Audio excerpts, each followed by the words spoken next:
An 85-year-old woman in Tennessee named Astrid became a multimillionaire overnight after winning a $500 million lottery jackpot. However, her road to richness was not all completely smooth. Her story reminds us that in order to win the lottery, there are two crucial requirements. The first and most obvious necessity is a lot of luck. The second requirement is just as important, but much less often mentioned: getting organized. Astrid's story began when getting in line for a lottery ticket at her local supermarket. The woman ahead of her decided to let her cut in front of her to pay. This woman was also planning on buying a lottery ticket. Had she not given Astrid her spot in the line, the lottery money would have been hers. On the day that the winners were announced, Astrid realized she had won. She could not contain her excitement. She danced with joy all around her house and jumped on the phone to tell her closest relatives what had just happened.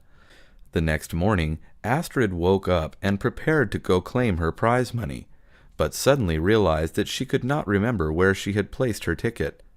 Given that her memory was no longer as sharp as it used to be, she searched and searched around her messy house for hours to no avail. She had absolutely no recollection of where she might have stored or dropped the ticket. Astrid had been given 30 days to claim her prize, or else it would be canceled. For 27 days, her schedule was dedicated to searching every surface and square foot of her house for the missing ticket. With only 3 days left, she decided to finally call her daughters for help. She had been too embarrassed to call them from the beginning because her house was so messy, but now had no other choice. Figuring that helping their mother find the ticket would probably secure at least an extra $1 million for them, all 3 of Astrid's daughters immediately sped over to her house. Within the first half hour of searching, the youngest of the daughters hollered, "I found it!" It turned out Astrid had left it in a dish cabinet. "Oh, thank you, daughter," Astrid cried. "I owe you so much." Her daughter's smile glistened with pride as her 2 sisters scowled at her from the next room. For most people, an ideal morning might consist of waking up to the warm sun creeping in through the bedroom window, along with the cheerful chirping of the birds from a nearby tree. Sadly, this is not the case for Michael, a part-time student that works late nights as a warehouse manager. Michael gets home around 2 a.m. every night and heads straight to bed to get as much sleep as possible until his classes start at 10 a.m. However, for the past week, Michael has had a new alarm clock that he unfortunately has no control of. It is an energetic, loud mockingbird that has decided to make the tree outside Michael's window his new home.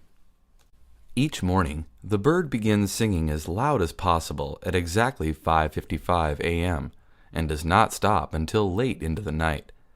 Most city birds begin the day with sweet, gentle chirps that can barely even be heard indoors. But the sounds of mockingbirds are very distinct and consist of various noises that the mockingbird hears and then imitates. This can include chirps from other birds, or even car alarms and school bells. After 1 week of losing sleep as the result of the bird noises, Michael decided to do something. "Go away," he screamed out of his window. When that didn't work, he started throwing things at the tree to try to scare the bird away. This only made the bird get even louder. As a final resort, Michael phoned his local animal control and requested to get somebody to remove the bird from the area. "We can't do that," replied the animal control specialist. "Mockingbirds are a valued feature of North America's wildlife and are protected by many laws. You should consider yourself lucky to have one so close to home. Just enjoy the beautiful sounds of nature." Furious, Michael hung up the phone and threw himself on the couch, dozing off into the deepest sleep he had ever experienced all week. Only 5 minutes later, he awoke to a thunderous caw-caw coming from outside. On December 26, 2004, a 10-minute-long earthquake with a 9.3 magnitude occurred in the Indian Ocean. This massive earthquake, which is the third strongest ever recorded in history, triggered various powerful tsunamis that reached over a dozen countries' shores. Nearly 230,000 people were killed by the catastrophe, and hundreds of thousands of others ended up injured or missing. In the midst of all the devastation caused by this disaster, many amazing and inspiring survival stories have emerged. One of the most extraordinary of these is the story of a young girl named Wati. The tsunami struck her hometown of Aceh when she was only 8 years old. Like so many others, the powerful waves separated her from her family, and she ended up being washed into an unknown town. After many years of searching for her, her family gave up and assumed that she had died after being swept away. Miraculously, Wati was returned to her parents 7 years later, at the age of 15. According to Wati, she had been adopted by a stranger who found her on the streets after the tsunami. Although the woman took her in to live with her, she forced Wati to beg on the streets and would often beat her if she did not make enough money. The girl had tried to find her family by asking for help from strangers, but did not remember the names of her parents and could only vaguely remember that she had a grandfather named Ibrahim. Finally, one day, a cab driver who heard Wati's story happened to know an old man with that name in a nearby town and decided to take her to him. Although the old man did not recognize her at first, he took Wati to see his daughter. "When I saw my mother, I knew it was her," said the 15-year-old. "I just knew." The parents were able to confirm that it really was their daughter based on a scar and birthmark on the girl's hip. This miraculous story is unfortunately one of the only confirmed reunions among families that were separated by the disaster. It was Saturday morning. Mary walked out of her house with $20 in her pocket and a spirit full of optimism. She had spent the previous night in front of her television set watching a reality show that followed lucky people who found amazing things at their local thrift shops.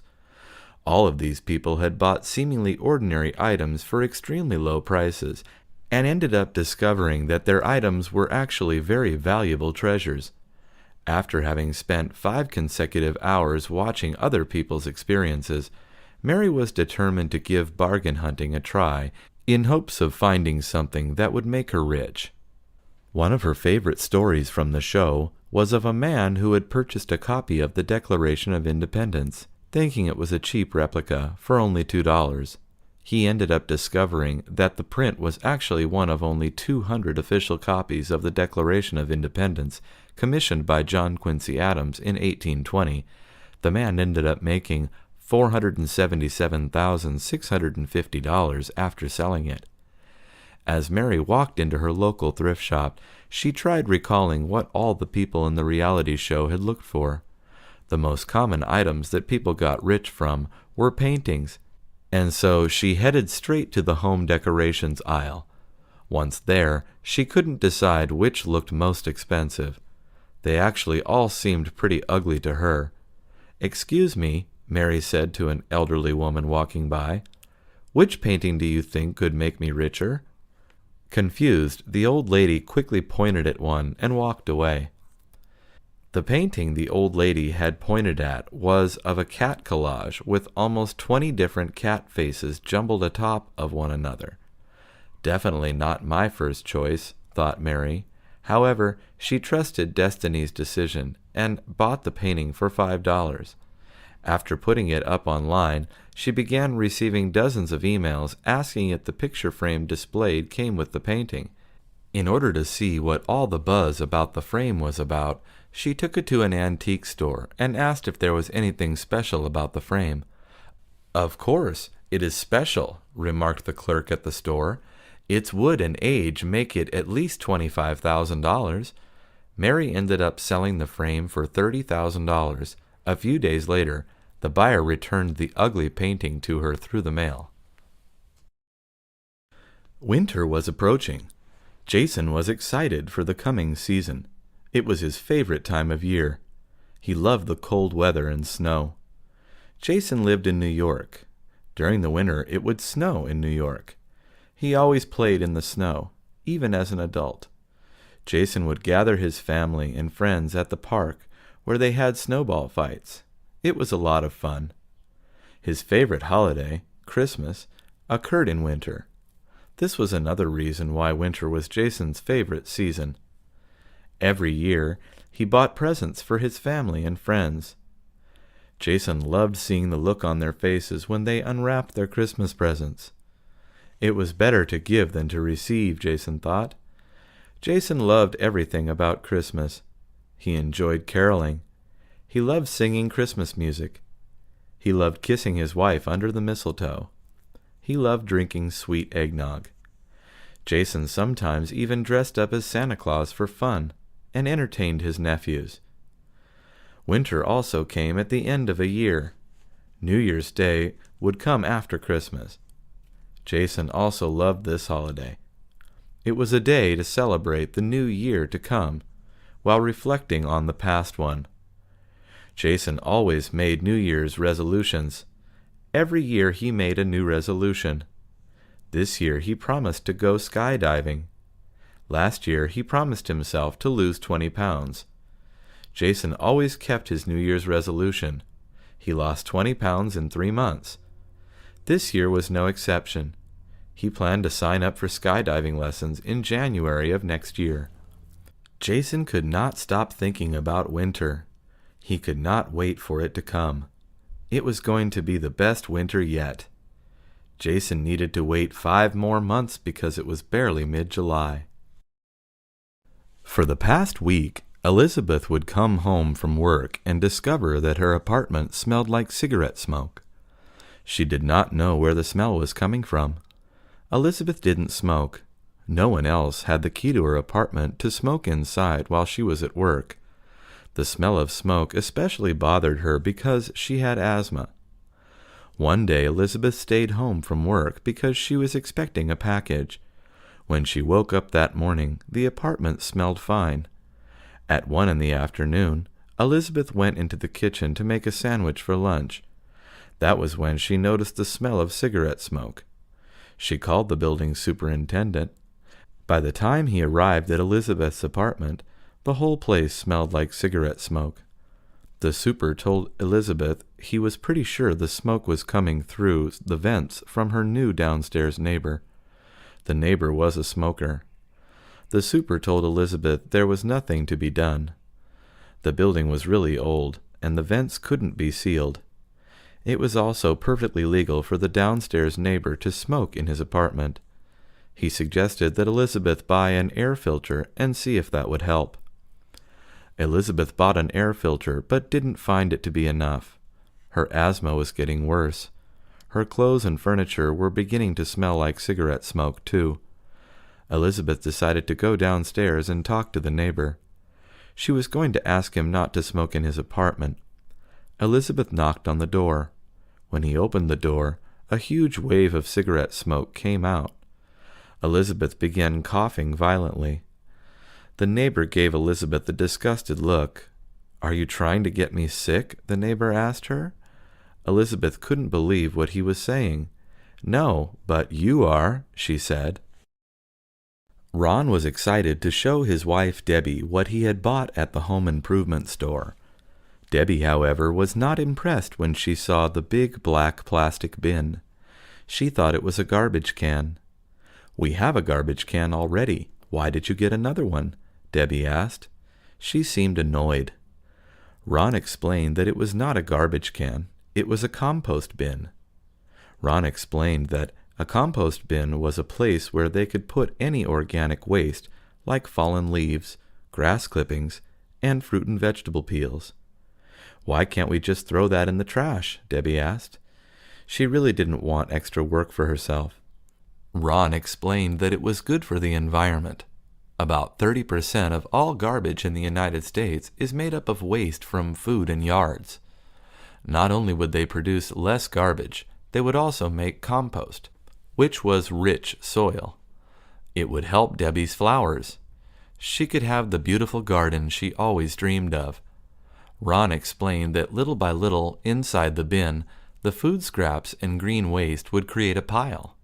The pile would naturally break down. "Where are we keeping this pile?" Debbie asked. Ron said that the bin would go in the backyard. Debbie wasn't convinced. She was worried about rats and roaches. Ron explained that as long as they didn't put any meat scraps or oily items in the compost bin, then rats wouldn't be a problem. Roaches, however, were a natural part of the materials breaking down. Ron was especially excited about what he bought to put in the compost bin. He pulled out a small box and gave it to Debbie. She opened it and screamed before dropping the box on the floor. The box was filled with worms. Jamie, a new immigrant, was attending his daughter's first performance in a school play. His daughter, Carol, was 5 years old. She was a kindergarten student at the local public school. Carol did not have a very big role in the school play. She was playing a rain cloud in a play about the drought in California. Carol had one line. Her line was, "I'm sad enough to cry about how dry the state is." Jamie and his wife made sure to arrive early so they could get a good seat in the auditorium. They secured seats in the front row. Before the show began, the school principal made an introductory speech. The speech was about how hard the students and teachers worked together to make the play possible. At the end of the speech, the principal said, "Let's give the school staff a hand." Jamie, whose English was not very good, stood up when the principal said this.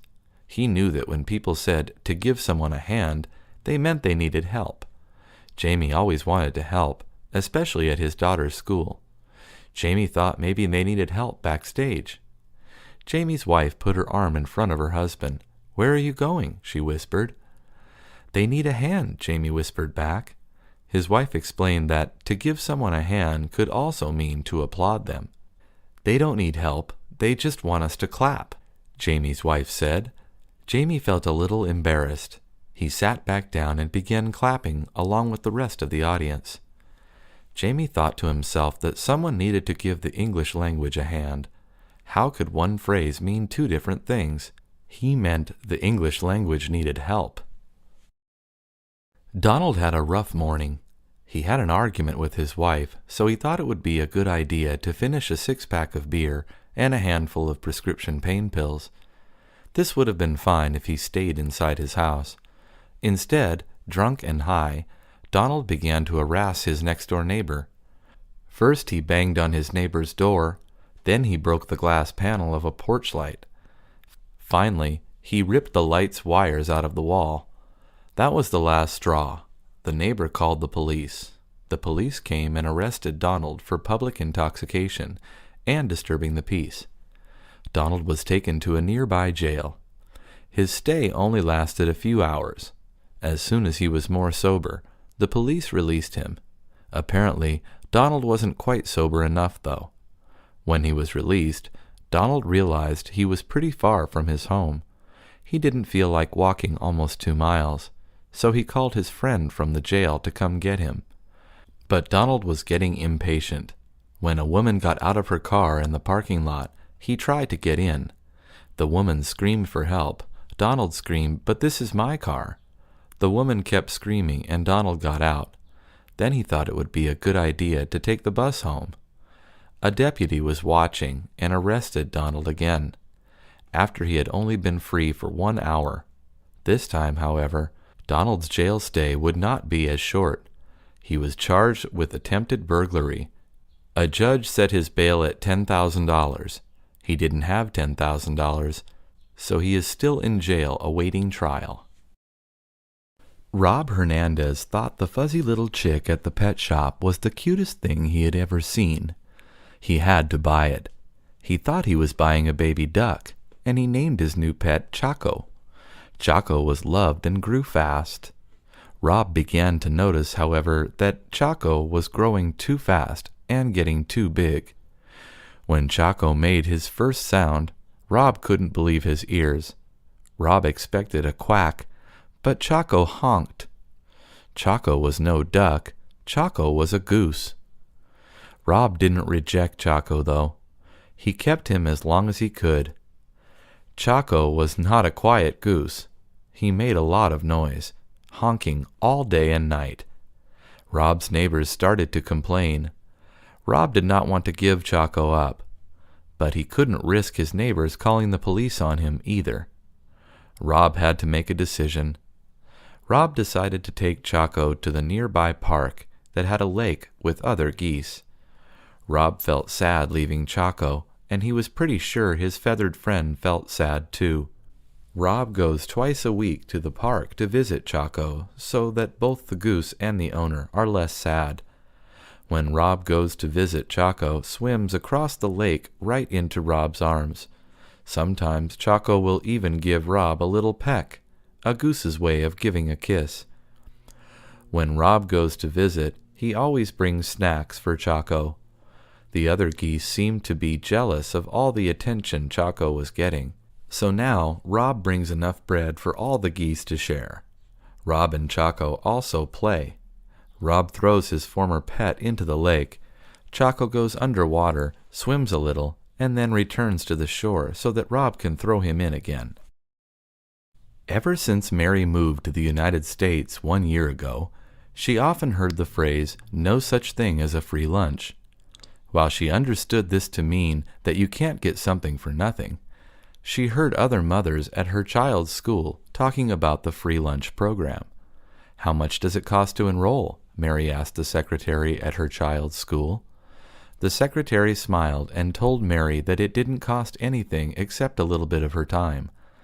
In order to find out if Mary's child was qualified to get free lunch at school, she had to fill out a form. The form was available in many languages besides English. It asked Mary basic questions like where she lived, how many children she had, and what her annual income was. Filling out the form was easy, and Mary didn't have to include proof of her income. She was worried, though, if the information on the form would be shared with other agencies. The secretary told her that the information was not shared. If Mary made below a certain amount annually, her child could get free lunch, not just during the school year, but also even during the summer, when there was no school. Mary knew this would help her family. While Mary did work, she only worked part-time. Giving her child money for lunch every day did add up and impact the family budget. After filling out and submitting the form back to the school secretary, Mary had to wait a month or two before finding out if she was qualified. A few weeks after she submitted the form, a letter arrived in the mail. The letter informed her that her child was qualified. The letter also told her that her child could also get free breakfast in school. Tom noticed that every morning when he went to school, his mother would give him a letter to drop in the mailbox on the corner. "Who are you writing to so much?" he asked. "I'm just trying my luck," Tom's mother told him. A few weeks after Tom started mailing out the letters, he noticed that his mother was getting a lot more mail. Some of the mail advertised on the envelope that she might already be a winner. His mother was also getting many more magazines. Some of the magazines were about things his mother didn't even care about, like cats. "Mom, why are you getting so many magazines?" Tom asked her. She told him that she had been entering contests and that part of the process included subscribing to magazines. "It will increase my chances of winning the jackpot," she told him. Soon the family mailbox was filled with more contests, announcements, magazines, and bills. Tom's mother was surprised. She didn't think that checking off the boxes of magazines that looked interesting and affixing stickers to the return forms would cost her. She was spending more and more money and hadn't won anything. She wanted to be like the people in the commercials she saw on television. People bringing balloons and oversized checks surprised those people who entered the contests. Tom read the fine print. The magazines weren't free, and Tom's mother was not increasing her chances of winning anything by subscribing. Tom did some research and found out there had even been lawsuits against the companies running the contests and selling magazine subscriptions. Tom's mother felt bad. "It pays to win, Mom, but you can't pay to win," Tom told her. Tom's mother wondered what she was going to do with all these magazines. Nancy Scott just turned 21 last October. She was excited about finally being able to go to concerts that were strictly 21 and over. She decided that she would go to Las Vegas for her first concert. Jennifer, Nancy's sister, decided to go along with her because she didn't want her sister to go alone and get lost. Jennifer called her friends Matt and Jake, and they all decided to make the drive to Las Vegas.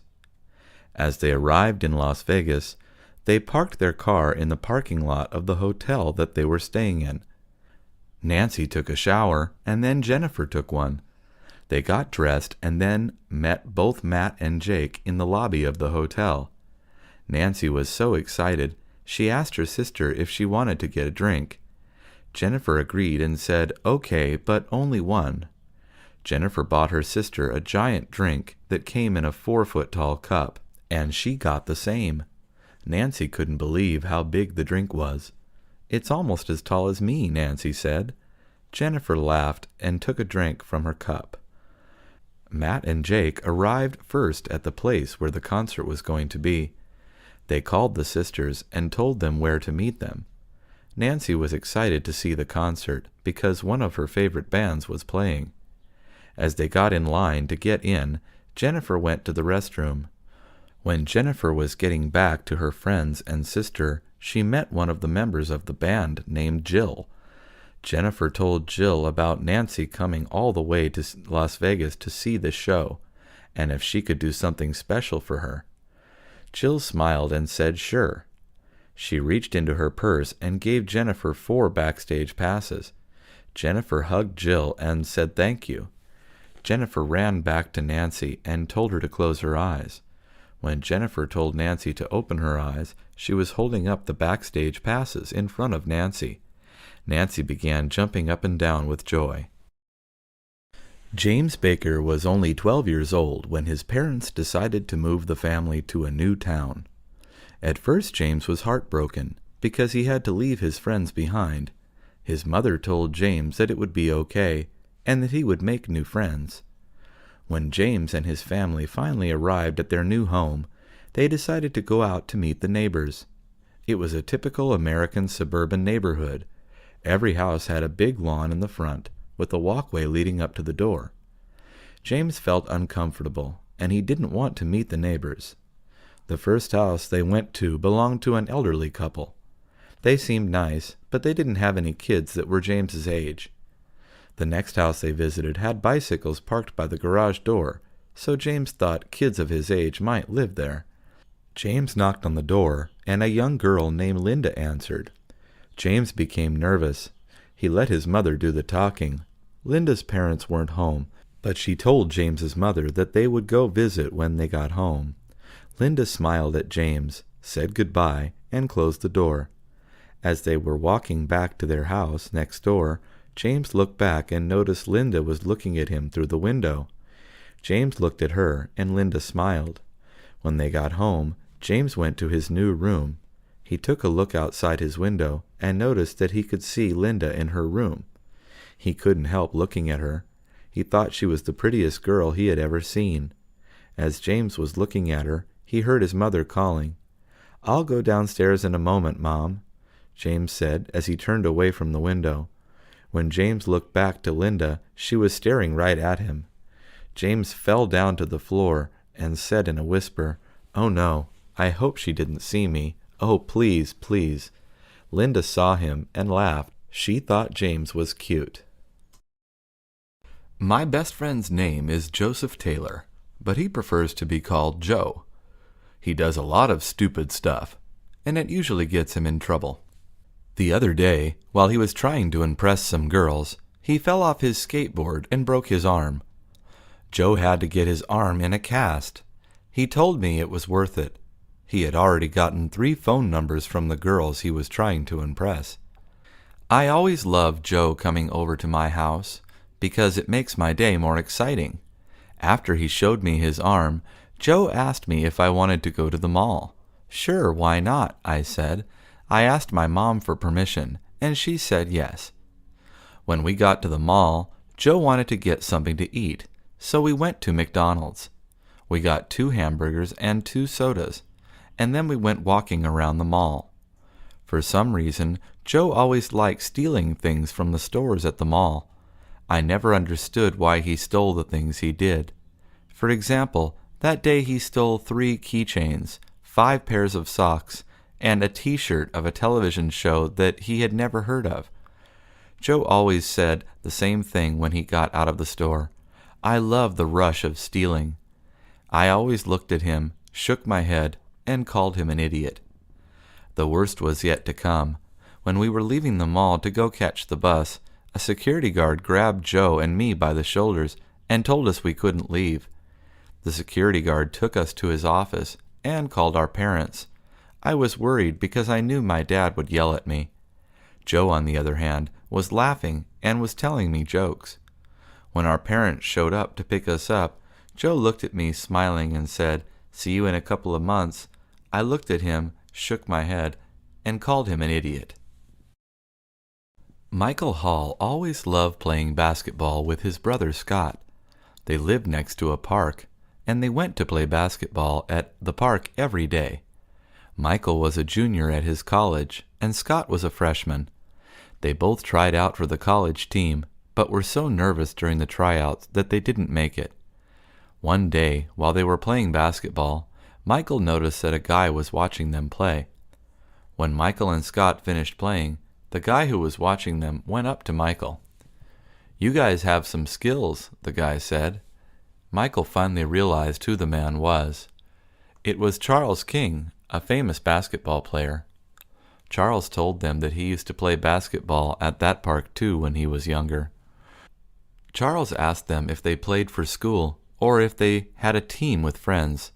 They said they didn't make it into their school's team. "I never made it onto my school's basketball team either," Charles said. Charles asked the brothers if they wanted to play a game of 2-on-1. They happily said yes.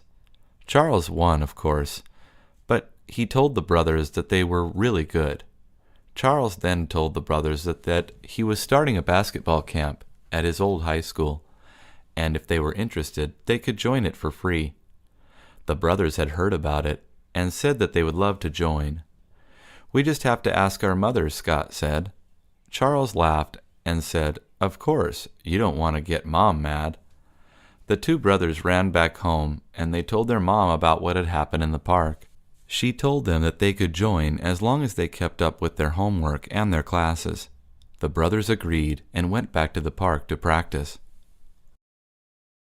Robert Lee and his brothers were excited about the new Godzilla movie that was coming out. The day the movie came out, Robert and his brothers went to the theater early. Robert's brothers wanted to see another movie first, and then they wanted to sneak into Godzilla. Robert didn't mind because he liked going to the movies. When they got to the theater, Robert bought his brothers popcorn, soda, and some candy. When they got everything, they went to find their seats. Robert's brothers didn't like the first movie they watched, but they were excited to see Godzilla. Robert went to get more soda and popcorn because his brothers had finished all of it. Robert's brothers snuck into the theater, and they were waiting for Robert to come back with the snacks. When Robert tried to go back in to see Godzilla, a security guard asked him for his ticket. Robert didn't have one for Godzilla, so the security guard had to kick him out.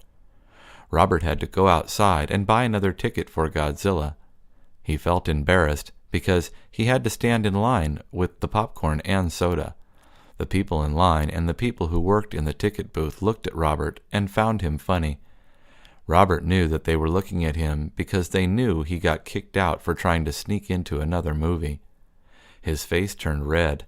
He thought about calling his brothers to get out so that they could go home.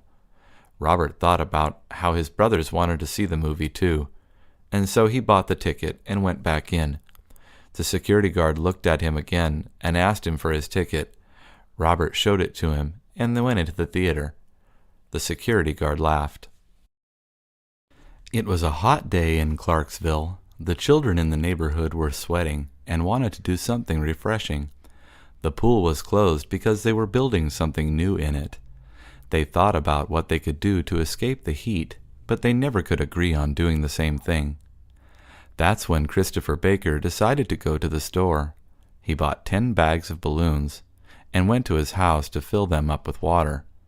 He invited his 2 best friends, Joseph and Patrick, to help him out. By the time they finished, they had 5 buckets of water balloons. They went outside with the buckets and put them in the center of Joseph's lawn and started throwing them to the children in the neighborhood. At first the other children were surprised, but then they wanted to get wetter. They all went to the store and bought some balloons for themselves. Christopher and his friends went back into the house to make more balloons. When they got back outside, they were attacked with 10 different water balloons. Christopher and his friends started laughing when they realized where the other boys were. They decided to hide. Christopher gave the orders to his friends. He told Joseph to hide behind his dad's car. He told Patrick to hide behind his mom's car. They each took 4 water balloons with them. Christopher told them to wait for his signal, and then they could throw the balloons. Christopher knew where 3 of the boys were hiding, so he went running and attacked them with 5 water balloons. Christopher then ran back to the place where he was hiding, but the boys were coming after him. Christopher yelled out, "Now!" Joseph and Patrick came out of hiding and attacked the boys with their water balloons. The boys went back. Christopher and his friends started laughing. It was the beginning of summer. David Lopez's dad wanted him to get a summer job. David had just finished school and was looking forward to enjoying his time off school. He wanted to sleep late, he wanted to play video games, and he wanted to spend time with his friends. David's dad decided that he would get a job for David. When he came home, he handed David a uniform for the Burger Hut. David was sad because he didn't want to work at the Burger Hut. He knew all of his friends went there, and he knew that his friends would make fun of him. David knew that his dad was able to get him this job because the owner was his dad's friend. The owner's name is Michael. David didn't really like him that much. David had the first day at work. Everyone that worked at the Burger Hut had to wear a hat. David's hat fell into the oil where they made the fries. Michael had to get it out with a big spoon. After a week had passed by, David seemed to be getting used to working at the Burger Hut. Michael was impressed with how hard David worked, and told him he could take the day off. During his day off, David went out with his friends. They went to the park and played some basketball, and then his friends decided to go get something to eat. David asked them where they wanted to go. They said they wanted to go to eat at the Burger Hut. David tried to convince them to go somewhere else, but his friends really wanted to go to the Burger Hut. When they got to the Burger Hut, David put on his sweater and his hat and sat down in the far corner of the restaurant and tried to hide himself from his co-workers and his boss. When his friends got their food, they went to sit down with David. Michael came out and saw David. He went up to him and said, "You just can't get enough of this place, huh, David?" Michael chuckled and then left. David's friends took a bite out of their burgers and looked at David. "You work here?" one of David's friends asked. His other friend looked at him and said, "Can you get me a job?" David smiled and nervously said, "I'll try." It's been 6 months since Jason White's parents were officially divorced. At first, Jason was sad. He thought that it was his fault that his parents had gotten divorced. One day, while Jason was at his dad's new apartment, he asked his dad a question. "Why did you get divorced with Mom, Dad?" Jason asked. His dad didn't want to talk about it. He told Jason that he would understand when he was older. The following day, Jason went back home with his mother. During the car ride, he asked his mother the same question. "Why did you get divorced with Dad, Mom?" Jason asked. She told Jason the same thing his father had told him. Jason didn't understand why they couldn't tell him the reason. He was 10 years old, but he felt like he was still 6. A week had passed since Jason asked his parents the question. Things weren't looking good for his parents. His mom would cry, and his dad would always be mad. Jason began getting angry with his parents. One day after school, Jason decided to go over to his friend Matt's house. He asked Matt if he could sleep over for a couple of days. Matt said yes, so Jason went to get some clothes from his house before his mom got home. Jason went back to Matt's house. He told Matt not to tell Matt's mom and his mom that he was staying there. He didn't want anyone to know that he was there. Matt agreed. At around midnight, Jason's mom called Matt's mom to ask if Jason had stopped by. As Matt didn't tell his mom said no. The following day, Jason saw that the police were looking for him. His mother and father had called the police. Matt began to get worried because he didn't want to lie to the police. He called Jason's parents and told them that Jason was at his house. When Jason's parents arrived at Matt's house, Jason wanted to leave through the window. Matt told him that his parents were worried sick and that he had to go back. His parents came into Matt's room and saw Jason. They ran to him and hugged him. Jason's dad turned to his ex-wife and gave her a big hug and kiss. Jason felt happy but confused.